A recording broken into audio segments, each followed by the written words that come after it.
Assalamualaikum warahmatullahi wabarakatuh. Jemaah salat hadirin sudah berdoa Allah bagi kita mulai pada malam hari ini. Sebelumnya kita bersama-sama membaca surat Al-Fatihah dan nanti kita lanjutkan doa. Bismillahirrahmanirrahim.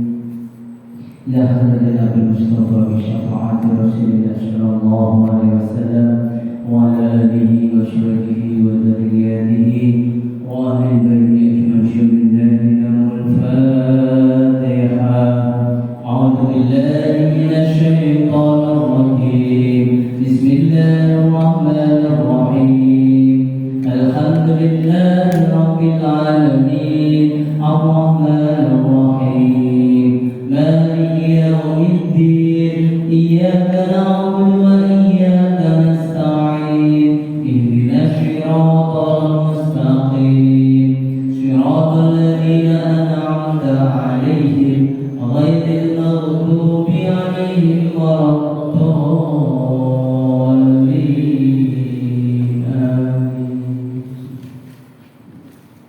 Bismillahirrahmanirrahim. Kalamu qadimu la yumallu sama'u tanazzaha an qawlin wa fi'lin wa niyati. Tanazzaha an qawlin wa fi'lin wa niyati. Bi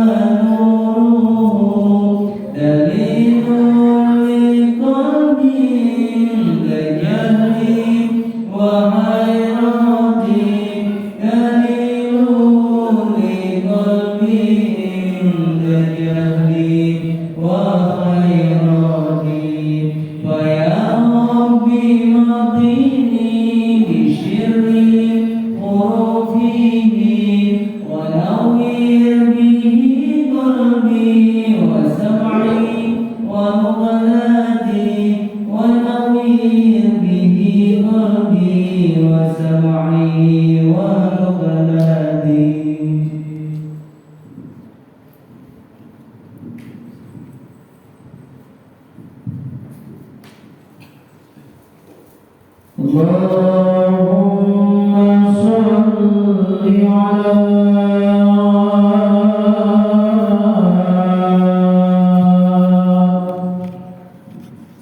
Sayyidina Muhammad Allahumma salli wa ala ali Sayyidina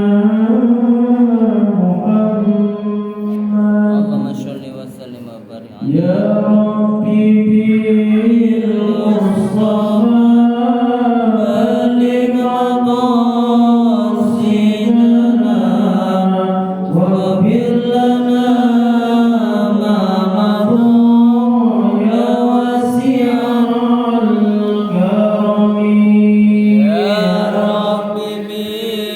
Mustafa baligh maqasidana wa bil lana ma maru ya wasi'al karami.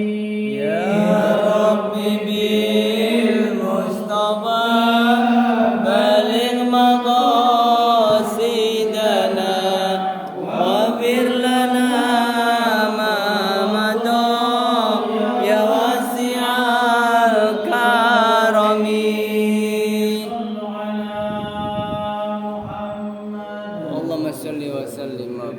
Bismillahirrahmanirrahim.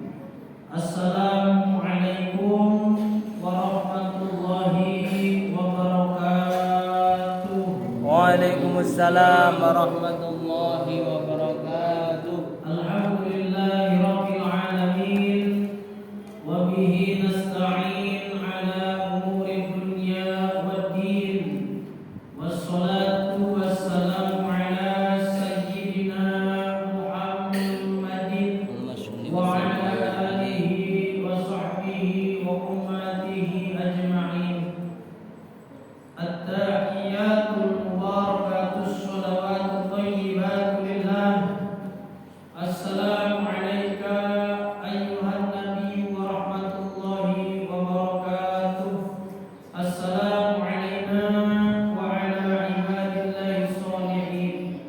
أشهد أن لا إله إلا الله وأشهد أن محمدا رسول الله أما بعد.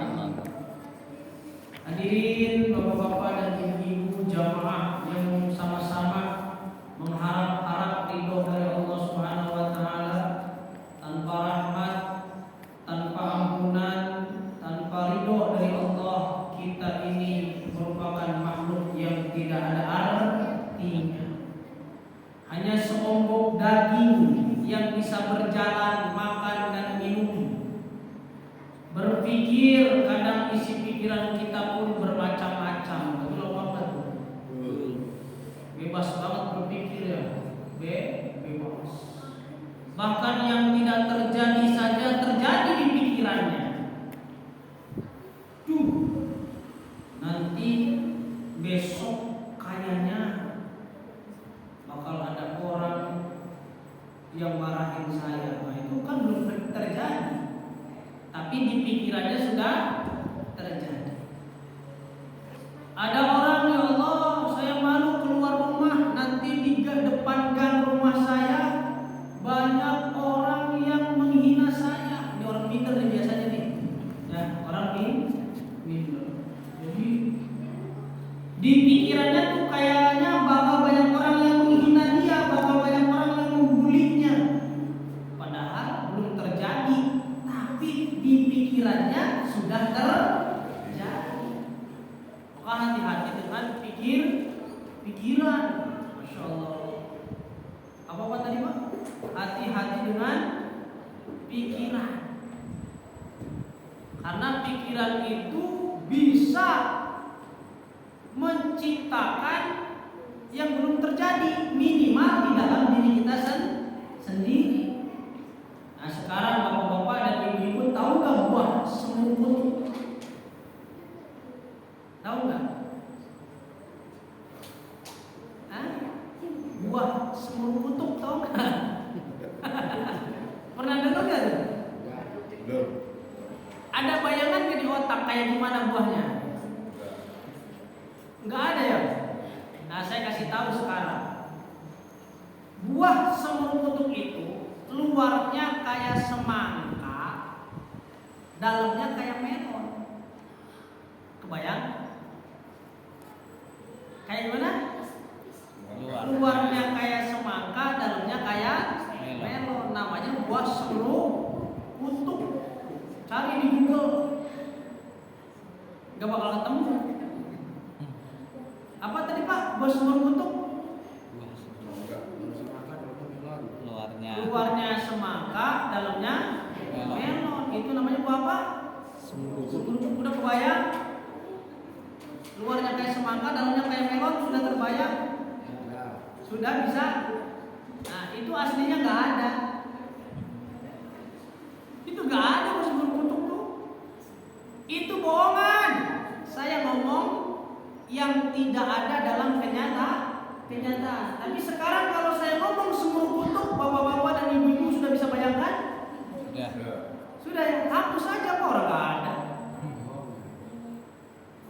Kan nggak ada buahnya itu aslinya, yang model begitu nggak ada. Bapak-bapak hapus aja di pikirannya, nggak usah ada. Karena buahnya nggak ada. Udah kehapus sudah? Udah terhapus belum? Kan buahnya nggak ada, jadi ngapain dipikirin? Udah hapus aja. Tadi yang udah dibayangin hapus. Udah bisa belum hapusnya? Bisa. Udah. Kalau saya bilang semur kutub, masih kebayang apa enggak? Masih. Loh, caranya udah hilang. Gimana sih? Udah Pak, ngapain disimpan di pikiran? Nggak ada itu. Buah semur kutub tuh nggak ada. Nggak ada. Buah semur kutub. Besok kira-kira udah hilang belum tuh? Buah semur kutub. Belum kayaknya besok udah. Seminggu ke depan. Kalau saya bilang lagi bulan depan ngomong gini semur kutub, bapak-bapak bisa bayangin lagi ya kira-kira? Iya kalau banyak umur ya. Ya kalau banyak umur tuh bulan depan saya ngomong lagi buah semur kutub, bapak bisa membayangin nggak sama ibu-ibu? Bisa. Oh, masih belum hilang sebulan. Ya Allah ya Rabbi. Itulah pikiran. Betul? Padahal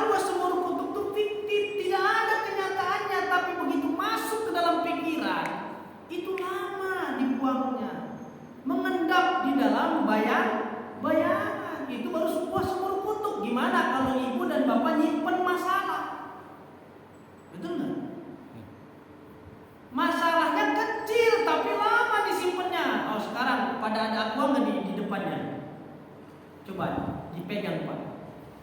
Bapak pegang. Gini Pak, gini. Bapak pegang gini nggak apa-apa. Kita pengen tahu gitu. Pegang gini, angkat. Nah, itu angkat. Enteng Pak? Enteng. Aqua enteng. Kalau sejam? Sebulan? Kayak gitu terus? Hah? Berat apa enteng? Berat kalau Masa sih tambah berat aquanya? Aquanya mah tetap segitu. Aquanya tetap. Betul apa enggak? Tapi menanggungnya itu lama-lama tambah berat. Aquanya segitu-gitu aja. Masalah itu sama. Masalahnya mah kecil, cuman kita terlalu lama menanggung masalah. Dendam disimpan sampai 5 tahun naudzubillah min dzalik. Ngeberat-beratin pikiran, ngeberat-beratin batin, betul apa enggak? Contohnya saja tadi aku kita angkat itu enteng awalnya, begitu 1 tahun kemeng juga tangan kita bisa kaku. 2 tahun, wah mati rasa 2 tahun kita. Ya Allah, ada masuk ke dalam pikiran, masalah, persoalan hidup, problematika dalam kehidupan disimpan mengendap, lama-lama jadi racun untuk diri kita sendiri. Mau gimana tuh? Taruhlah, jangan terlalu disimpan lama. Taruh di luar, keluarkan itu, lupakan sih nggak bisa, taruh aja. Di mana tong sampahnya? Kalau melupakan tidak bisa. Sok sekarang sumur kutub masih ingat apa enggak? Masih ingat, susah. Karena pikiran itu sekali nempel itu kadang lama untuk melupakannya. Makanya kalau kita ditolimin orang, dihina orang masih ingat pasti, tapi ada cara untuk membersihkannya, bukan melupakan, tapi membersihkan bebannya lewat hati yang melepas. Oke, pikiran kamu tidak bisa lupa, hilang duit 1,5 juta, tapi hati mengikhlaskan. Kata hati, udahlah, memang bukan rezekinya, itu mah rezeki orang lain. Kalau ketemu sama orang yang mengerti itu rezekinya orang itu, kalau nggak ketemu sama siapa-siapa, berarti memang bukan rezeki saya. Plong apa enggak? Plong. Pikirannya masih ingat nggak 1,5 juta? Masih. Tapi rasanya sudah lebih paham nggak Pak? Jadi hati sama pikiran beda apa sama? Beda.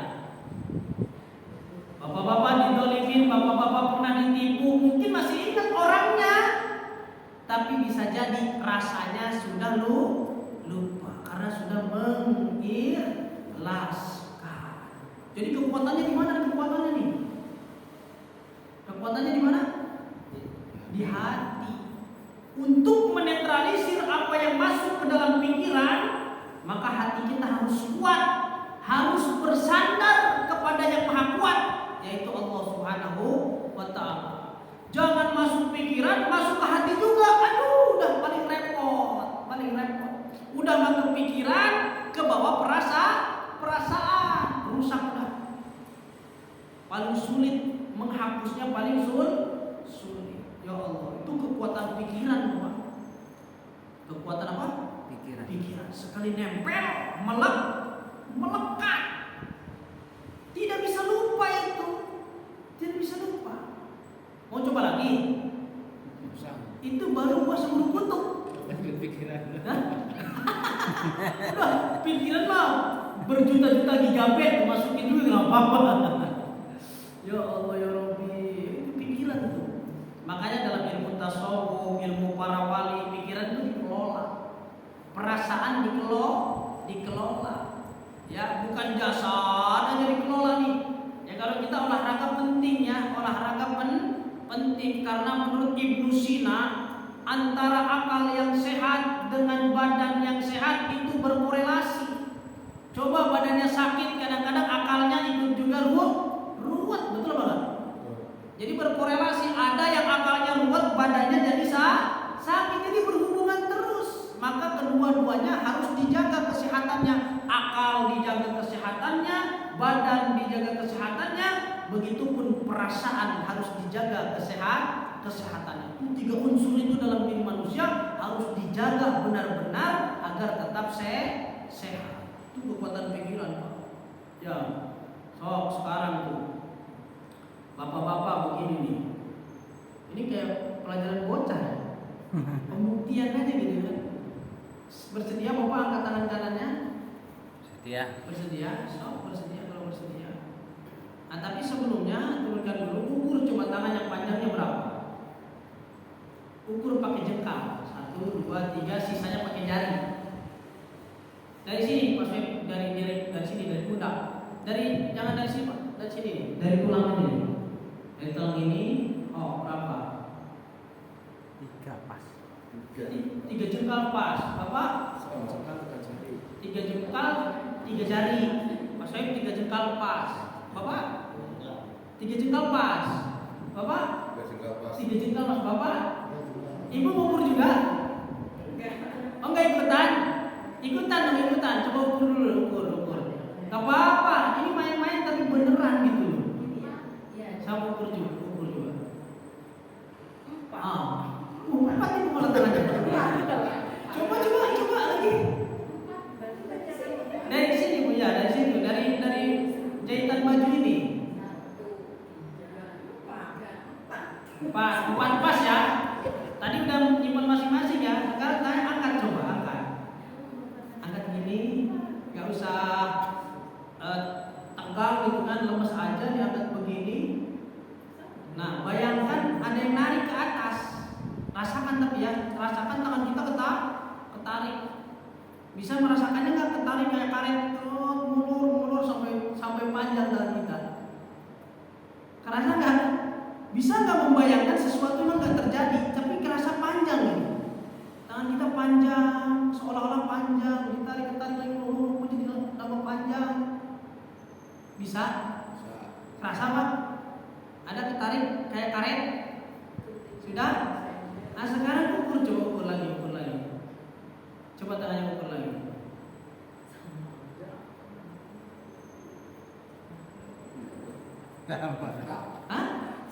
Sama. Ada yang jadi tambah panjang? Sama? Berarti belum merasakan. Kayak karet ketarik gitu. Kerasa? Nah, itu ada orang yang benar-benar tangannya kerasanya panjang, padahal nggak panjang. Tapi karena terpengaruh jadi pikiran itu bisa mempengaruhi kejadian. Maka jangan mikir yang aneh, apalagi dalam agama Islam jangan banyak suudzon. Coba lagi kita. Biasanya berhasil begini cepet banget kalau punya cita-cita berhasil.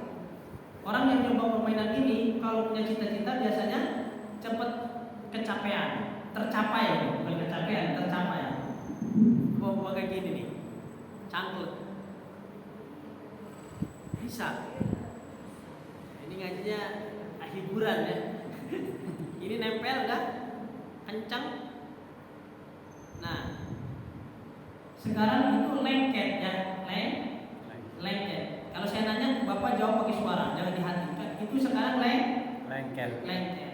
Lem apa yang menurut Bapak-bapak kalau kena tangan nggak bisa dicabut? Power glue tuh lem Korea ya? Kalau kena tangan jawab pakai mulut. Ya, nggak boleh dalam hati. Itu kalau kena tangan lengket, betul Pak? Lem power glue itu kalau kena tangan lengket. Perhatikan, rasakan tuh. Nah sekarang lem power glue itu tumpah di tangan Bapak tuh. Tumpah. Masukin lihat tangannya, jangan merem, tumpah. Bapak tumpah, tangannya ibu juga tumpah tuh di situ lem power glue. Berarti jadi semakin bapak-bapak pengen nyopot, itu semakin lengket rasanya. Malah semakin lengket, semakin berusaha malah makin lengket. Semakin pengen dibuka semakin lengket. Semakin pengen dibuka semakin Lengket. coba dibuka. Semakin pengen dibuka semakin Lengket. lengket itu.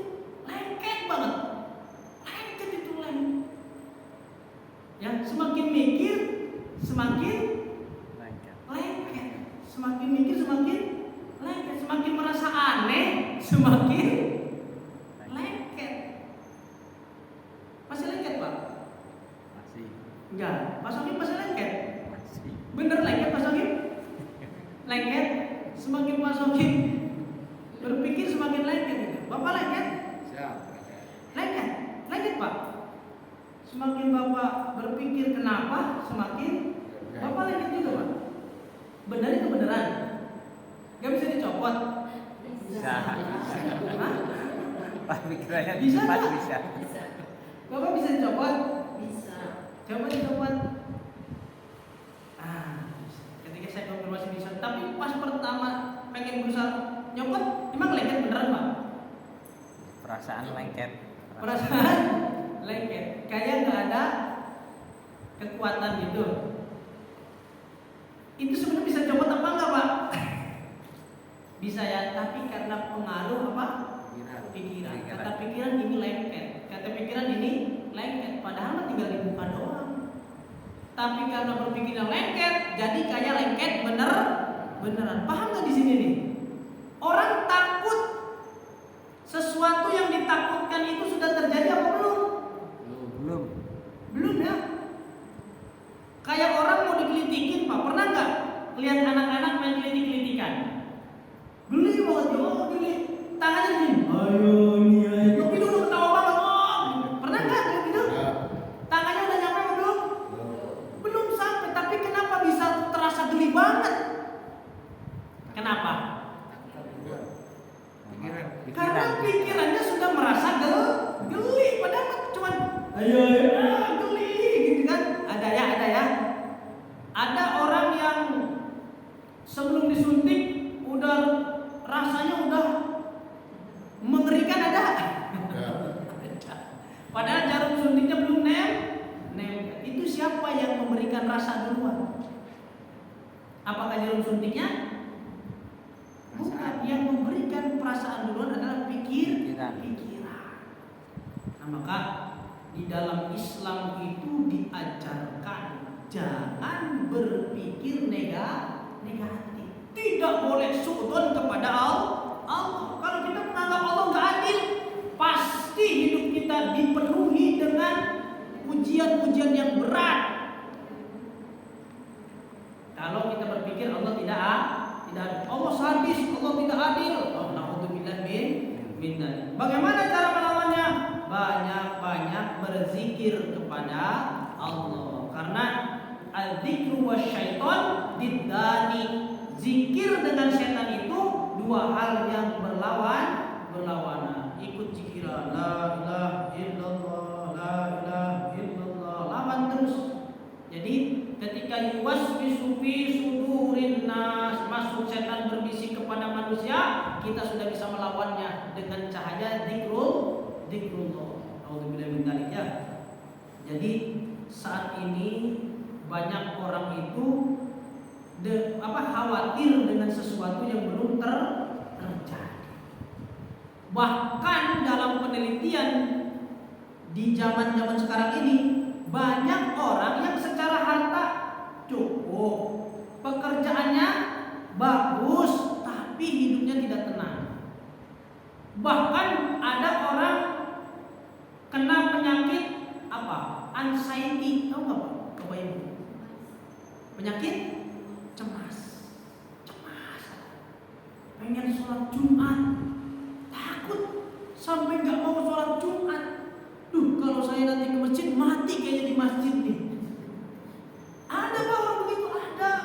Bahkan saya pun mengalami 2019 sampai 2021, 2 tahun. Anxiety, penyakit kecemasan berlebih. Bahkan ada panic attack, serangan kepanikan mendadak. Karena dulu zaman corona rumah dekat TPU. Rumah mertua kan dekat TPU. lagi banyak nginep di situ, banyak ambulan, setiap 5 menit sekali tuh ambulan bunyi. Kayaknya makin mensugesti diri kita, jadi takut mati. Duh, jangan-jangan kalau nanti Jumatan kena corona nih, mati, terengap napas nih. Mau keluar takut, jadi bukan corona yang membunuh, malah ketakutan kita yang membunuh. Nah, pada saat itu banyak juga yang datang ke rumah, penyakitnya sama. Dari Cibitung ada yang datang curhat, Ustaz ini saya kenapa ya, kena sihir atau kenapa? Kenapa Pak? Saya sering lemas, keringat dingin, dada berdebar-debar, sesak napas. 5 langkah saja jalan dari rumah itu sudah ngos-ngosan. Saya takut ketemu orang, saya takut berangkat kerja, saya takut berjamaah di masjid. Kalau subuh mau berjamaah aja, sampai balik lagi saya ke rumah, saking takut. Ini saya kena sihir apa ya Ustaz? Kata itu bukan sihir, itu namanya anxiety, tadinya panik, khawatir berlebih. Datang ke Cibitung, datang lagi dari Buktiwari, sampai sama kepala desanya, datang curhat. Ustaz kenapa ya setiap saya mau sholat saya takut, setiap saya mau ke kamar mandi saya takut. Itu berlebihan dari pikiran. Maka jaga cara berpikir dan jaga perasaan. Jadi pikiran mah memang sulit lupa ya Pak, tapi jangan sampai aja masuk ke hati, itu lebih sulit lagi. Maka sebelum nyampe di hati suatu peristiwa, hatinya harus sudah siap untuk menyerahkannya kepada Allah. Paham betul? Jadi segala sesuatu yang terjadi kan dicerna pikiran. Sebelum dia mengganggu hati dan perasaan, buru-buru ingat Allah. Allah Maha Baik, takdirnya tidak pernah salah. Pegang itu. Saya lagi begini nih, Allah Maha Baik, takdirnya tidak pernah salah. Karena apa? Karena kata guru saya begini, hidup itu perjalanannya seperti kita menulis lapan Allah. Kebayang lapan Allah? Kadang aja hidup tuh lurus aja, hidup tuh lurus. Kadang harus meliuk, turun sampai ke titik yang paling rendah ujiannya. Naik lagi kehidupan, ya sampai puncaknya kita dikenal orang, banyak rezeki, makmur, keluarga harmonis, apa yang dicita-citakan tercapai. Naik, kadang anjlok lagi, turun ke bawah sampai titik nadir, sampai kita gak punya apa-apa, teman pun gak ada yang mau deket, sampai kita benar-benar seperti sendirian, ditinggalkan oleh orang-orang di sekeliling kita. Baru naik lagi, ketemulah huruf H. Kalau sudah di bulan huruf H, ini semuanya sudah stabil. Kuncinya apa? Yang sabar, yang yakin. Yang sabar, yang yakin. Begitu naik seret atau turun seret, naik banyak syukur, turun banyak sabar. Begitu meliuk, turun landai, sabar lagi. Naik syukur lagi, turun sabar lagi, naik syukur lagi. Di sini aja akan ketemu haknya lapan Allah. Aja tidak gentar lagi, tidak oleh. Ya seperti itulah kehidupan. Ya, kemarin malam guru saya bilang begitu, hidupnya yang penting sabar, yakin. Semua kalau sudah kamu lewati, ketika kamu merasa sangat sendirian, kamu yakin sabar sama Allah, yakin sabar sama Allah, nanti akan naik lagi. Tapi setelah naik harus waspada, karena akan ada saatnya turun lagi, dibanting lagi. Nanti kalau di dalam saat-saat dibanting, yakin tambah kuat sama Allah, sabarnya tambah besar sama Allah, naik lagi. Kalau bertahan istiqomah, maka jadi bulatan haknya huruf Allah, stabil kabeh. Amin Allahumma amin. Murid cuma yang mau ya. Yang penting apa tadi Pak? Sabar, yakin, sabar, yakin. Itu Hidup tuh gitu doang udah. Susah ya, emang sabar susah ya? Susah, makanya saya nggak pernah nasehatin orang buat sabar. Karena kalau ujian orang ditimpain ke saya, belum juga tentu sanggup. Kayak ada orang Geraha kayak waktu itu pernah 3 tahun yang lalu datang ke rumah. Ustaz, anak saya kena tipu di jalan, dikasih paralon, motornya diambil. Saya nggak ngomong sabar ya Bu, nanti diganti sama Allah. Enggak, karena saya pernah ngomong sabar, saya langsung dipuji sama Allah. Ya Ustaz, ini saya kehilangan uang 10 juta. Kata saya, sabar Pak, insya Allah Allah ganti. Saya selang 3 hari hilang duit 1,5 juta. Bersabar ya. Makanya saya gak berani ngomong sabar. Ternyata hilang duit kepikiran. Oh begini rasanya seperti bapak tadi yang saya bilang sabar. Maka saya sadar di situ. Begitu saya ngomong sadar sama bapak-bapak itu, sabar Pak, nanti diganti sama Allah. Diambil duit saya, hilang 1,5 juta. Kepikiran aja nyari-nyari di dashboard mobil, dicari-cari di tempat mobil, dicari di lemari, dicari di dompet, dicari, nggak ada. Sampai 3 hari masih kepikiran. Sampai gelisah, kalau buat bayar rumah lumayan itu. Sebulan sisa 300.000. Ya kan rumah 1,2 juta tuh. Kalau ada 1,5 juta berarti masih ada sisa 300. Kepikiran aja. Akhirnya istri saya bilang, Abi ngapain sih? Udah 3 hari mikirin duit 1,5 juta. Emang kenapa Abi? Udah hilang berarti. Udah gak ketemu. Abi udah cari di mobil, udah cari di lemari, udah cari di tas sekolah, udah cari di dompet, udah cari di mana-mana, gak ada. Udah berarti hilang. Saya diem aja. Akhirnya saya bilang gini sama Allah, ya Allah, kalau besok saya belum ikhlas, saya harus banyak belajar dulu dah. Harus banyak belajar. Tarlah ngajinya saya pendek-pendek dulu mau pengajian aja. Udah, pokoknya saya minta ya Allah, saya tidak kuasa untuk ikhlas, Engkau yang memberikan kuasa untuk ikhlas, Engkau yang memberikan kekuatan untuk ikhlas, saya pasrahkan kepada Engkau. Akhirnya besok subuh masih ingat Pak, hilang duit 1 juta, sampai sekarang masih ingat. Tapi perasaan berat sudah tidak. Curhat temen lah, biarin bodonan. Bener, saya ikhlaskan. Udah bukan gak kepikiran, udah gak berat, sudah tidak mengganjal di hati, tapi di pikiran masih ingat gak? Akhirnya saya robah perkataan saya. Ntar kalau ada orang curhat tentang musibah, curhat tentang jangan ngomong sabar.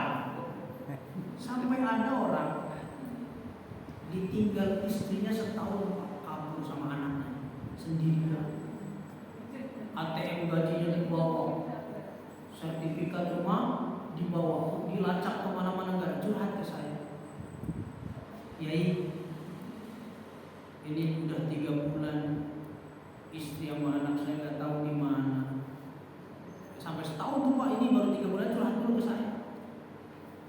Ngomong sabar. Ngeri juga. Akhirnya saya gini. Udah Pak, minta sama Allah. Saya dorong doa, Bapak juga doa sama Allah. Istighfar sebanyak-banyaknya, sholawat sebanyak-banyaknya, berdoa sekuat-kuatnya. Insya Allah akan berikan kejutan untuk ujian ini. Benar tuh, wiridan baik, wiridan. Udah 6 bulan belum balik juga, curhat lagi. Ustaz, udah 6 bulan belum balik juga, sampai saya itu ketiduran, sampai saya sholat tahajud itu menjadi kebiasaan. Luar biasa kan, jadi dekat sama Allah. Nah, 9 bulan belum balik, 11 bulan belum balik. Di bulan ke-12 tepat setahun pulang pas keluarga. Pelukan semua, nangis semua hari. Kata saya, inilah kejutan bagi orang yang mau menerima ujian dari Allah. Tapi kalau bapak-bapak kuat loh ya Pak, nggak apa-apa ngomong sabar sama orang, silakan. Saya udah pernah berapa kali saya itu. Orang bilang duit 10 juta, kata sabar Pak. Kalau Bapak sabar, ikhlas, diganti sama Allah. Saya ambil cuma 1,5 juta doang. Udah kelayangan, kita kemana ini duit? Gak sabar, kata Allah. Mana kata-kata sadar sabar? Ngeri-ngeri. Makanya Nabi itu Pak, apa yang beliau sampaikan ke umat, beliau udah semua. Udah beres, beliau udah khatam. Betul apa enggak? Kalau Nabi bilang sabar ke umatnya, Nabi bilang sabar kepada sahabatnya, Nabi sudah sabar belum? Oh, paling sabar-sabarnya orang. Dihina orang tiap hari, diusir dari tanah kelahiran, dilemparin kotoran wajahnya, dilempar batu sampai berdarah. Sabar nggak Nabi? Kalau ngomong sabar ke umatnya sama sahabatnya, udah layak belum? Sangat layak. Nabi berbicara ikhlas, Nabi udah ikhlas. Betul apa enggak? Apakah Nabi mengharapkan mahkota? Apakah Nabi mengharapkan singgasana yang mewah? Kan tidak. Betul apa enggak? Kan Nabi harus ngomong gini aja. Sahabatku, karena kita sudah banyak nih umat Islam, sudah banyak mengikut saya, ayo kita bangun yang namanya istana, buatkan singgasana untuk saya duduk yang megah. Wow, minta nggak Nabi? Tidak. Jangan minta. Kalau seandainya minta dibangunin nggak? Bakal dibangunkan nggak tuh sama sahabat? Dibangunkan sama sahabat. Kursi yang bagus, kamar yang megah, rumah yang mewah. Wah, dibangunkan oleh sahabat. Tapi Nabi tidak minta. Luar biasa. Ketika Nabi mengajarkan ikhlas kepada sahabatnya, kepada umatnya, Nabi sudah terlebih dahulu orang ikhlas. Wah, itu yang berat tuh Pak. Yang berat begitu. Betul apa tuh? Jadi ojo omdo, ojo rono ngomong, omdo ngomong, ngomong doang. Ngomong asal mangap, nyumat, metu, apa ya? Asal mangap, metu, tapi ngerasa ke opo sing diajar ke iku sing angel. Betul apa enggak? Bicara apa lagi? Bicara memaafkan. Rasul ini orang yang tipe pemaaf apa tidak? Pemaaf. Ketika Rasul dilempar kotoran wajahnya, suatu saat orangnya tidak ada, Rasul malah bertanya, "Hei tetangga, kemana orang yang suka melempar saya dengan kotoran?" Tetangganya menjawab, "Ya Muhammad, orang yang suka melempar kamu dengan kotoran itu sekarang sedang sakit." Nabi nggak berpikir panjang, Nabi tidak malah berdoa supaya mati, tapi Rasul pulang bawain sop kambing. Memaafkan dari Nabi. Bukan hanya memaafkan, malah dikasih oleh sama Nabi. Lebih heran lagi ada lagi. Ketika Fathu Makkah, Rasulullah bersama dengan kaum muslimin datang ke kota Mekah, menguasai kota Mekah. Itu orang Mekah yang ada di sana gemetar melihat Rasulullah SAW. Rasul naik ke atas pintu Ka'bah, lalu berceramah, "Hei orang-orang Mekah, mana yang dulu pernah menghina saya?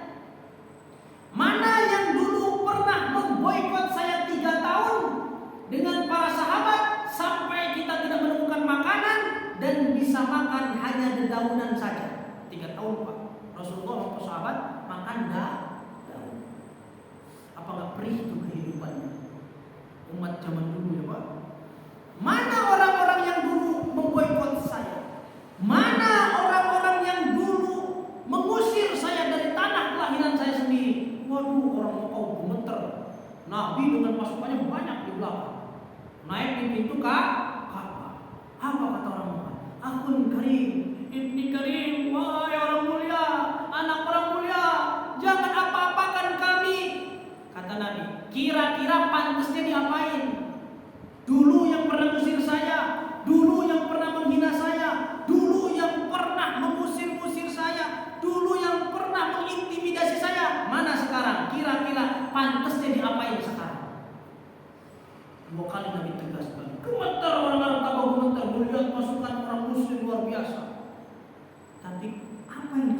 Nabi saat itu coba?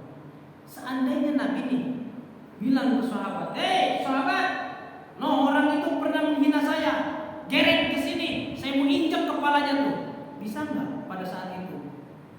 Bisa. Orang udah ketakutan semua.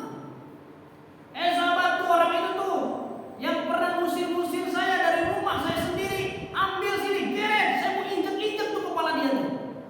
Sampai dia tahu rasa bagaimana sakitnya. Tapi tidak, apa yang dikatakan Nabi? Al-yawma yaumul marhamah. Hari ini adalah hari kasih sayang untuk kalian semuanya. Masya Allah. Merinding itu. Jiwa kesatria Nabi. Ketika mampu membalas, Nabi malah memaafkan. Itu kesatria bener banget. Jantan bener tuh Nabi. Seandainya Nabi pengen injek-injek kepala tuh orang, sanggup tuh Nabi hari itu.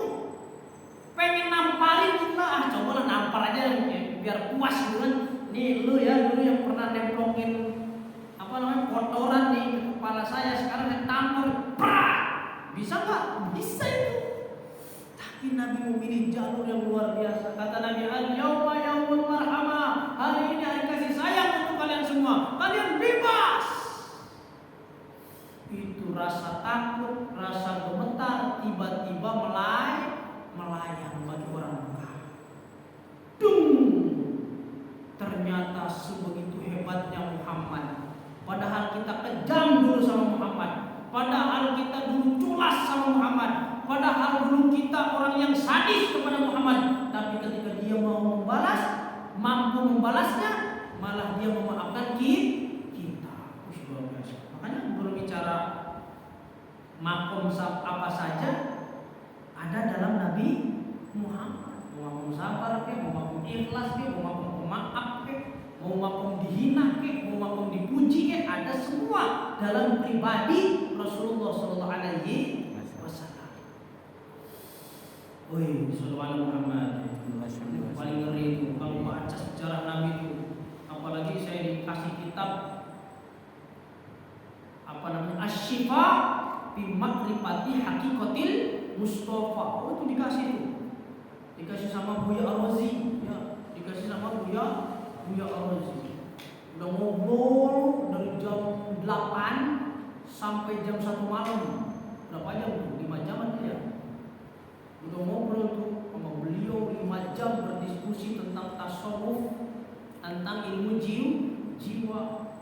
Sampai pas pulang langsung dikasih, Gus, udah pernah baca kitab ini belum?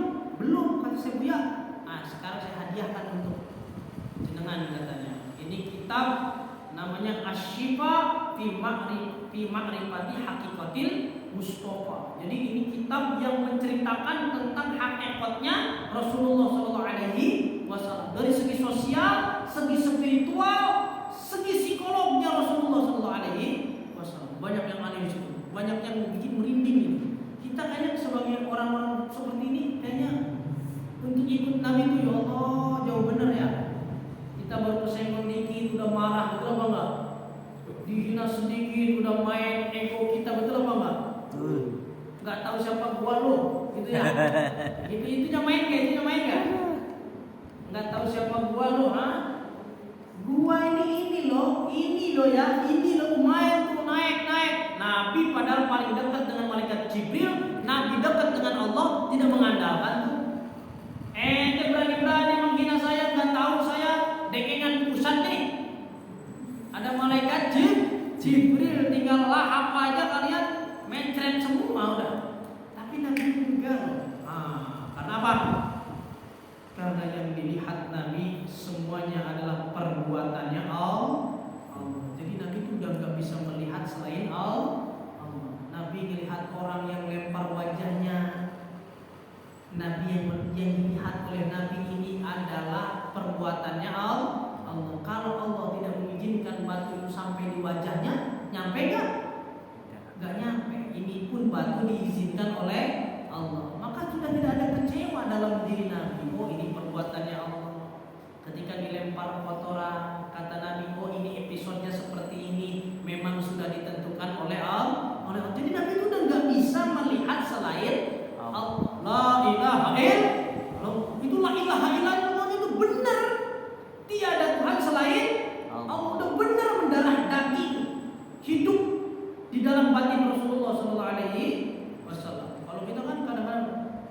La ilaha, tiada uang, tiada Tuhan selain uang, tiada Tuhan selain jabatan, tiada uang selain pengaruh, tiada Tuhan selain popularitas. Nauzubillah min. Bapak-bapak yang dirahmati Allah Subhanahu wa taala, itu sekilas ya. Sekilas daripada sisi rohani dari Rasulullah sallallahu alaihi wasallam. Mudah-mudahan nanti bulan depan sehat panjang umur. Kita teruskan apa sih yang ada di dalam jiwa Rasulullah itu kayak apa? Merinding Pak. Makanya ada sholawat namanya tibil. Allahumma sholli ala sayyidina Muhammadin tibil qulubi wa tawaiha. Itu kenapa disebut tibil qulub? Karena kalau orang membaca sejarah Nabi, apapun persoalan orang itu ketika ingat sejarah Nabi, itu akan lebur persoalan itu. Gimana? Kalau orang menghayati sejarah Nabi, terus ada masalah bagi kehidupannya, entah masalah ekonomi, entah masalah pertaruhan nama baik, kalau dia sedang dirundung masalah, dia ingat itu sejarah Nabi, langsung lebur itu perasaan gundah, perasaan khawatir. Kenapa? Karena bisa meresapi begitu berat ujian Nabi. Kita belum seberat. Di situ sebenarnya. Ya, karena waktunya sudah isya, jadi harus ke Trinaya. Ya, jadi mohon izin. Mudah-mudahan semua bapak-bapak dan ibu sehat. Amin. Panjang umur, ya. Amin. Lancar rezeki, lancar hajat semuanya. Amin. Allahumma. Amin. Semoga terhubung dengan guru-guru kami. Semoga termasuk orang yang didoakan oleh guru-guru kami. Amin. Dan senantiasa di akhirat kelak bisa berjumpa dengan guru-guru kami. Amin. Dan juga bisa dipertemukan dengan Rasulullah Sallallahu Alaihi Wasallam. Amin. Amin. Itu saja.